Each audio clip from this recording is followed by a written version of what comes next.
Hello everybody. In this lesson, we're going to deal with the clauses in English.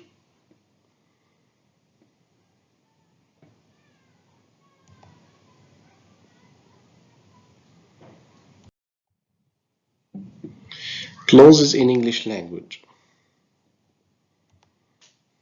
We have different forms of clauses in English language. The first one is the clauses of reason. The second one is the clauses of concession. The third is clauses of result. And the fourth is clauses of purpose. Let's start with the clauses of reason. Clauses of reason express the reason for something. When we deal with because or as or since plus subject plus verb. For example, as or since it was raining, we decided not to go for a swim.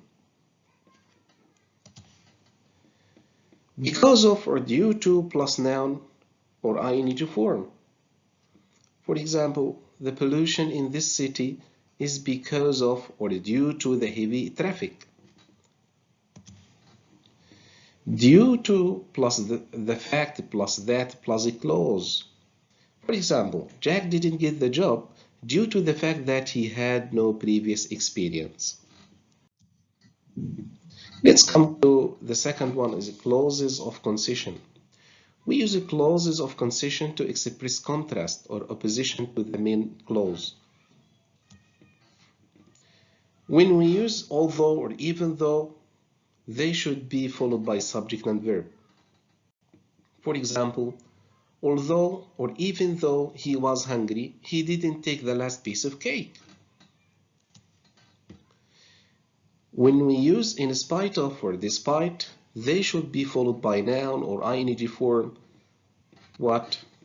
For example, first one, despite the heavy rain, it was very hot.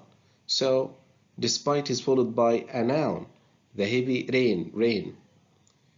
In spite of feeling afraid, Jim went on the roller coaster. In spite of or despite is followed by the fact plus that plus the clause. We have full sentence here.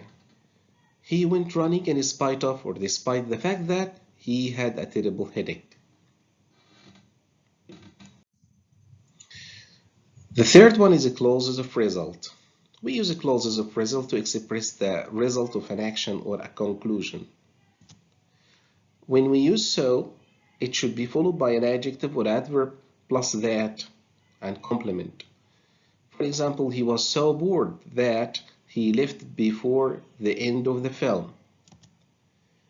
When we use such, it should be followed by a or an plus adjective plus noun plus that plus complement. For example, it was such a hot day that we all went swimming. Let's come to the last one, which is clauses of purpose. We use clauses of purpose to show the purpose of an action. We use to or so as not to, in order to or in order not to, plus base form, infinitive form. For example, the burglar wore gloves so as not to leave any fingerprints. We use so that plus can or may or will not when we use a present or a future time reference. For example, you should work hard now so that you can take some time off in the summer. But when we use so that plus could or might or would not when we have past time reference. For example, Henry took his car to the garage so that the mechanic could take a look at it. Goodbye.